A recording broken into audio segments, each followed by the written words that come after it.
बुलेटिनच्या सुरुवातीला एबीपी माझाच्या इम्पॅक्टची बातमी। एबीपी माझाच्या 2 बातम्यांवरून सध्या विधानसभेमध्ये प्रचंड घमासान सुरू आहे। मोपलवार यांचं निलंबन आणि गृहनिर्माण मंत्री प्रकाश मेहतांच्या राजीनाम्याची मागणी करत काँग्रेसने विधानसभेतून सभात्याग केलेला आहे।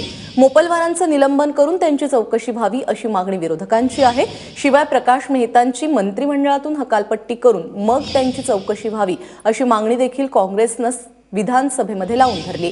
मात्र गोंधळानंतर काँग्रेस आमदारांनी सभात्याग केलाय। पाठीने घालण्याचं एकमेव काम सरकार करतंय अध्यक्ष महोदय, आणि म्हणून फक्त पारदर्शकतेच्या गप्पा मारायच्या आणि मात्र भ्रष्टाचाराला खतपाणी घालायचं एवढी गंभीर प्रकरण अध्यक्ष महोदय समोर येत आहेत। संधी अधिकारी या ठिकाणी पाठीने घातले जात आहेत, मंत्र्यांना पाठी घातल्या अध्यक्ष महोदय। आणि या सगळ्या संदर्भात बोलताना राधाकृष्ण विखे पाटील नेमकं काय म्हणालेत सभागृहामध्ये आपण पाहूयात।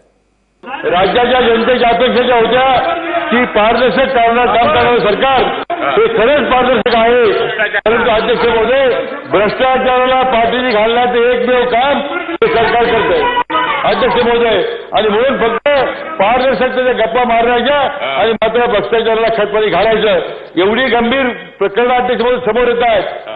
संधी अधिकारी या ठिकाणी पाठीने घातले जात आहेत, मंत्र्यांना पाठी घातल्या जात अध्यक्ष महोदय।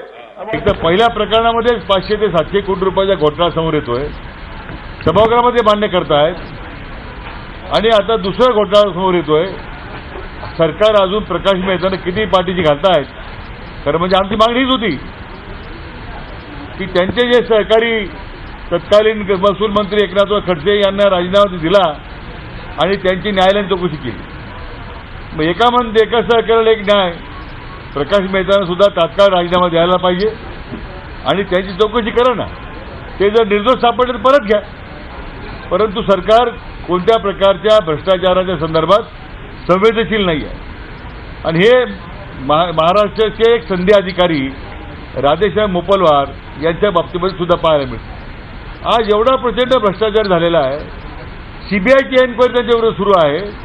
अशा वेळी या अधिकाऱ्याला एक महत्वाकांक्षी राज्याचा प्रकल्प जो समृद्धी महामार्ग येथे नेमतात, म्हणजे भ्रष्टाचारी अधिकाऱ्याला चांगल्या पद्धत द्यायची आणि भ्रष्टाचाराला एक प्रकारचं खतपाणी घालायचा धंदा या सरकारने चालू केलेला आहे। म्हणून आमची मागणी होती सकाळपासून की एवढ्या मोठ्या प्रकल्पाला एका भ्रष्ट अधिकाऱ्याला नेमणं उचित नाही, त्यांना ताबडतोब निलंबित करावं। प्रकाश मेहता जे गृहनिर्माण मंत्री आहेत त्यांना ताबडतोब मंत्रिमंडळातून बडतर्फ करावं। पण एवढं सगळं केल्याच्या नंतर सरकार काही बोलायला तयार नाही।